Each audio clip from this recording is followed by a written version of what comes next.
Nous allons aborder un sujet d'étude.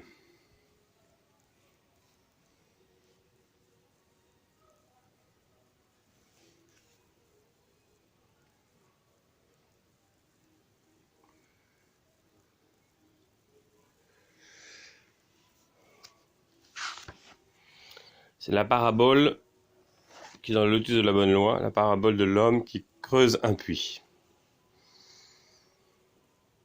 La pratique comme l'eau qui coule est la pratique du feu. La pratique comme l'eau qui coule s'inscrit à l'inverse. C'est comme creuser le sol pour trouver une source et faire jaillir la force vitale. On creuse pour retrouver le courant originel de la sagesse et de la bienveillance et un courage inépuisable. Je vais lire la parabole. C'est ô Bhatyaraja, comme s'il y avait un homme ayant besoin d'eau, cherchant de l'eau, qui pour en trouver creuserait un puits dans un terrain aride. Tant qu'il verrait le sable jaune et sec ne pas s'agiter, il ferait cette réflexion. L'eau est encore loin d'ici. Ensuite, cet homme voit le sable humide mêlé d'eau changer en limon et en vase, entraîné par les gouttes d'eau sortant de la terre, et les gens occupés à creuser les puits souillés de vases et de limon. Qu'alors, ô Bhatyaraja, cet homme voyant cet indice n'éprouve plus aucune incertitude, qu'il n'ait plus de doute et qu'il se dise certainement l'eau est près d'ici. De même, ô Bhatyaraja, les bodhisattvas mahasattvas sont encore éloignés de l'état suprême de Bouddha, parfaitement accompli, tant qu'ils n'entendent pas cette exposition de la loi, tant qu'ils ne la saisissent pas, qu'ils ne la comprennent pas, qu'ils ne l'approfondissent pas, qu'ils ne la méditent pas. Et quand, ô Bhatyaraja, les bodhisattvas mahasattvas entendront cette exposition de la loi, quand ils la saisiront, la posséderont, la répéteront, la comprendront, la liront, la méditeront, se la représenteront, alors ils seront bien près de l'état suprême de Bouddha parfaitement accompli. C'est de cette exposition de la loi qu'est produit pour les êtres l'état suprême de Bouddha parfaitement accompli. Pourquoi cela? C'est que cette exposition de la loi développée en détail, amplement expliquée, est par son excellence le siège du secret de la loi, secret révélé par les Tathagata vénérables, etc., dans le but de conduire à la perfection les bodhisattvas mahasattvas.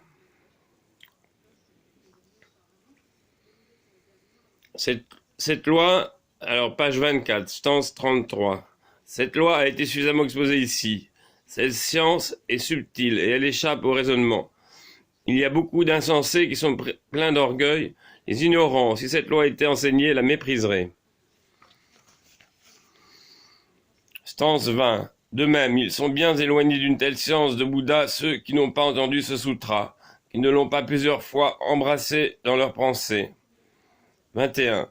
Mais ceux qui auront entendu et auront médité à plusieurs reprises ce roi des sutras, ce texte profond qui est expliqué au Kravakas, ceux-là seront des sages bien près de la science de Bouddha, de même que l'on dit que l'eau n'est pas loin quand on voit la poussière humide. Ces êtres ignorants, me dis-je. Alors là, c'est la page 35, stance 116. Ces êtres ignorants, me dis-je, vont mépriser la loi que je leur exposerai, et après l'avoir méprisée, ils tomberont dans les lieux de châtiment. Il vaudrait mieux pour moi ne jamais parler.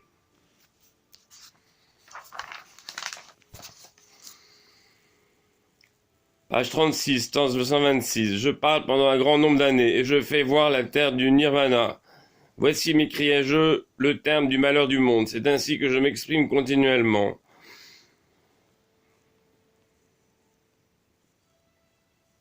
Ensuite, stance 135. Elle est bien difficile à obtenir, cette loi suprême, même pendant la durée de 10 000 kotis de kalpa. Elles sont bien difficiles à trouver, les créatures qui, après l'avoir entendue, ajoutent foi à cette loi suprême. 136. Tout de même que la fleur de l'Udumbara est difficile à rencontrer, qu'elle paraît dans certains temps, dans certains lieux et d'une manière quelconque. et que c'est pour le monde quelque chose d'agréable à voir, quelque chose de merveilleux pour le monde réuni au-devant. Aussi, est-ce parce que je connais ce sujet que je t'avertis, Shariputra, de ne pas exposer ce sutra en présence des gens ignorants. Ô toi, le meilleur des hommes, toi qui connais certainement le moment favorable, répands pour nous aussi ton ambroisie en nous prédisant que nous serons des djinas. Page 134. Aujourd'hui, celui qui est l'œil, la voix, l'appui, le protecteur, le père, l'ami des créatures, celui qui est bon, plein de miséricorde, le roi de la loi, est apparu dans le monde par suite de nos bonnes œuvres. Fais tourner, ô grand solitaire, l'excellente roue, enseigne la loi dans les 10 points de l'espace, sauve les êtres tourmentés par les conditions du malheur, fais naître chez les créatures la joie et le contentement, afin que, t'ayant entendu, ils obtiennent l'état de Bouddha, qu'ils aillent dans des demeures divines, que tous quittent leur corps d'Asura, qu'ils deviennent calmes, maîtres d'eux-mêmes et heureux.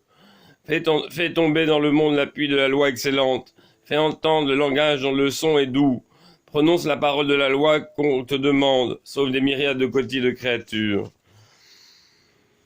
Le bienheureux exposa ce beau lotus de la bonne loi, se sutra au grand développement en le récitant dans de nombreux milliers de stances dont le nombre égale celui des sables du Gange. Page 132.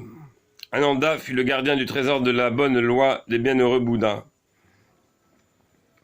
On peut dire quand même vive l'état de Bouddha, éloge la licence du Sutra du Lotus. Voilà.